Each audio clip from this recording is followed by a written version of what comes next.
Headlines most affecting Chilliwack this week. Former MLA Dan Coulter has been hospitalized.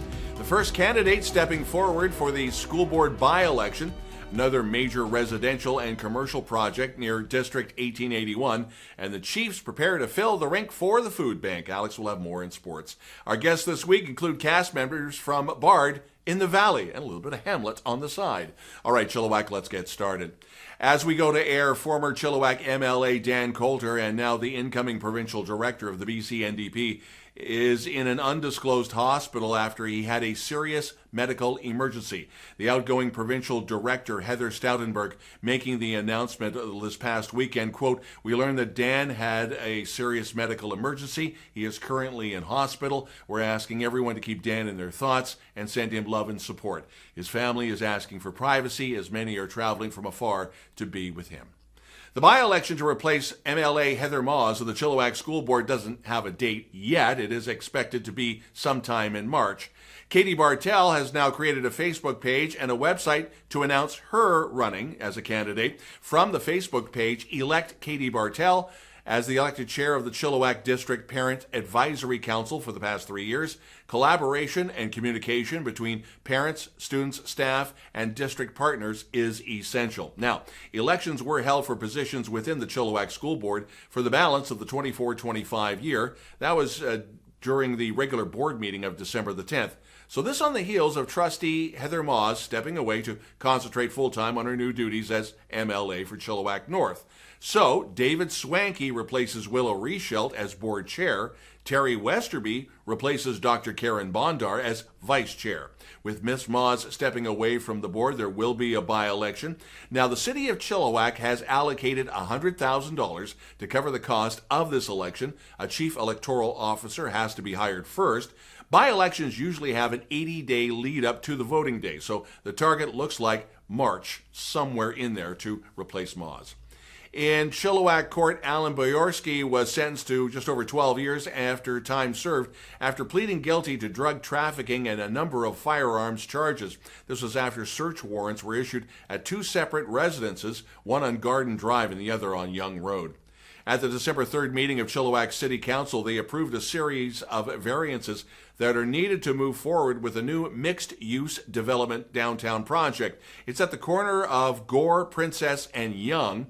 It was rezoned earlier this year to allow a 6-story building with 82 residential units, ground floor commercial space, and a 5-story parkade. And we thank the website Build Chilliwack for the picture, and they have actually more on this project.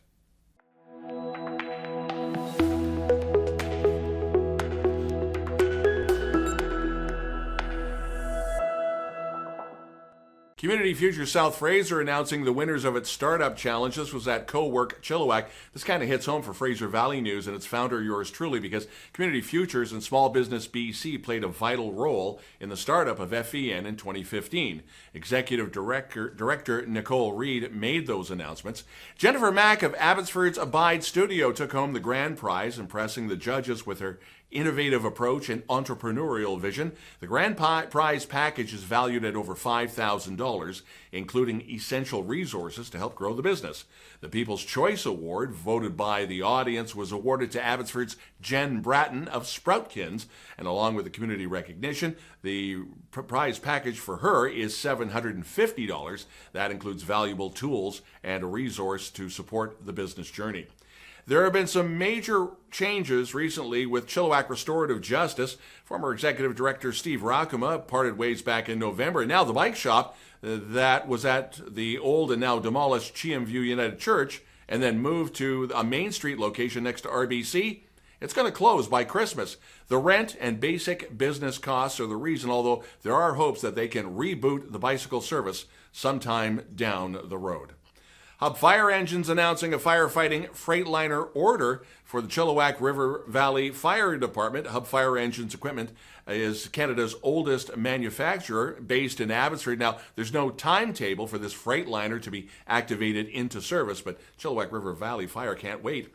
Bard in the Valley opens up its 2025 winter production on January 23rd with the world premiere of Rotten in the State of Denmark, written and directed by Langley local director Darcy Knopp. It is Hamlet from a slightly different point of view. We'll talk to members of Bard in the Valley in just a moment. So coming up after our interviews with Bard in the Valley, prepare to fill the rink for the food bank and the Chilliwack Chiefs. Alex will have more on sports in just a couple of minutes.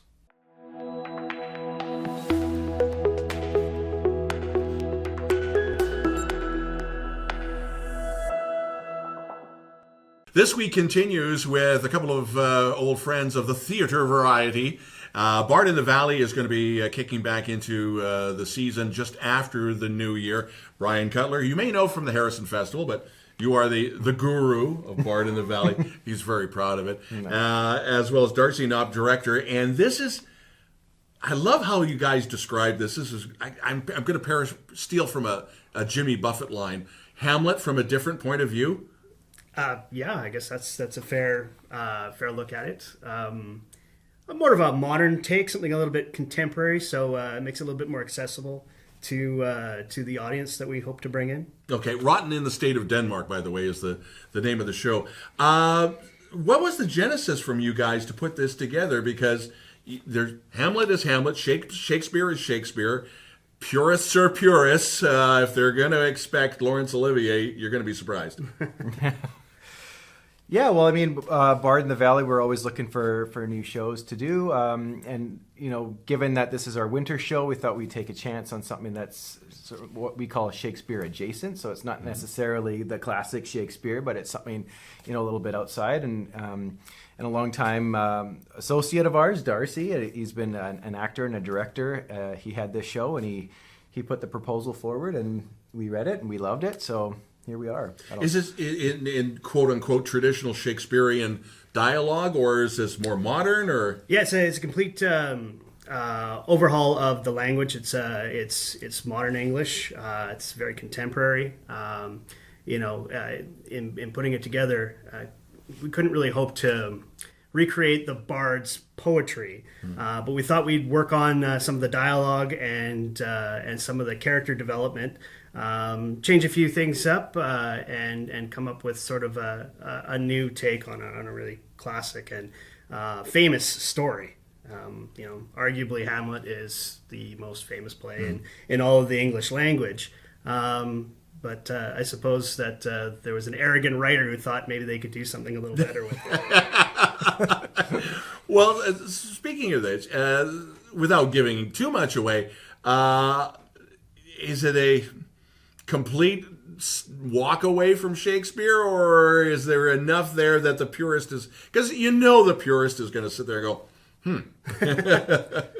I think there's enough of the plot structure with Hamlet, so people are going to recognize the position that all the characters play in the narrative. But those characters are going to look a little bit different than what the classic play has, and I think people will be really taken by some of the performances that we're including in this show. It's a heavy play; it hits pretty hard, so I expect that the audience will be impacted by what they see on stage. So I'm really excited about it. Something like this, I would think, would take a lot of pre-production when it comes to rehearsals and such like that. When did you guys start putting this together? We've been at it for probably, 2 months now, at least rehearsing? But...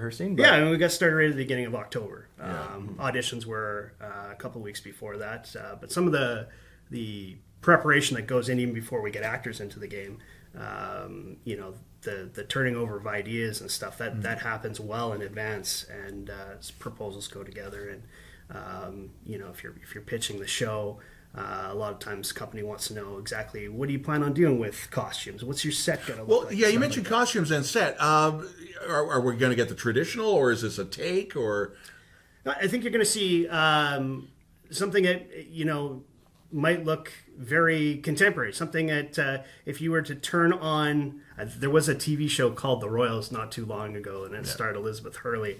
Some of those kind of these are the Danish royal family that we are covering in this show. Looks a lot like what you might see in a royal family today. Very stylish, very classy looking in terms of the costumes. Maybe above what the average person would find in their own wardrobe. But it's going to tell that story. Show dates, they start? Yeah, so we start on January 22nd is our preview. Our opening night is the 23rd, the following night. That's a Thursday. And then we finish the show on February 2nd. Okay, so it's a long run. It's a 2-week run. Yeah. And we do Thursday, Friday, Saturday, Sunday of both those weeks. And which theater are you using, or are you using a theater? We're using the Fort Langley Community Hall. Okay. So that's not really, and we're not even using it in the theater space that they have set up. We're actually turning everything to the side. So everything is sort of, it's basically a square box that we're doing all of this in. So it's lots of fun. I'm the set designer, so I'm like starting you from got the scratch. headaches. Yeah, and we're bringing in our own lighting and everything. So it's fun. It's lots of tickets through the website, or you can go to bardinthevalley.com. Okay. And there's tickets available right there. So. Gentlemen, as always, a big thank you. You're always welcome, and looking forward to this. Great. Thanks Thanks very again. much. Yeah. You're watching This Week.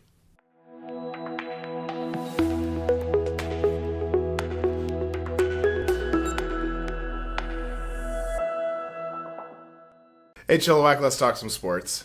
Rhys Howden of Cultus Lake is back on the hill as the FIS 2024-25 season is underway. The first event is as we speak with the national team in Val Thorens in the French Alps. Go to Alpine Canada for all the details. The Chilliwack Chiefs announced the signing of 2006-born forward Connor Arsenault. Committed to Cornell, Arsenault, a 6'2" left-hand shot, comes to the Chiefs after starting his season with the Omaha Lancers of the USHL. The Chiefs, along with the Salvation Army, will hold their annual Fill the Rink for the food bank at the Coliseum on December 27th. Adult tickets are only $12 when you bring a non-perishable food item to the game. Chilliwack Grapplers Wrestling is holding their first tournament of the year. It is titled The War on the Floor, or sometimes WOF, or WOF, and it is sponsored by the SFU wrestling team. For the first time ever, elementary kids and middle school kids can attend, which is exciting for us as we have so many young wrestlers. It is this weekend at the Central Gym on the SFU campus. It was the All-Star Game of Young Football All-Stars, Valley Community Football's All-Valley Bowl at McLeod Athletic Park in Langley. This Pro Bowl are kids from all teams in the Valley. Each coach picks 5 of their best players, and they go to the Pro Bowl. So Langley, Mission, Chilliwack, Abbotsford, and Maple Ridge all had kids on each team. In the Pee Wee game, it was the Valley Thunder over the Lightning by 50-0. In the Junior Bantam game, it was the Valley Lightning over the Thunder 35-22. Kent Recreation Centre will open this weekend. It has been closed this week for construction related to the Lesimo Regional Recreation and Aquatic Centre project. That's been your Chill TV Sports. Coming up, Cari with the weather.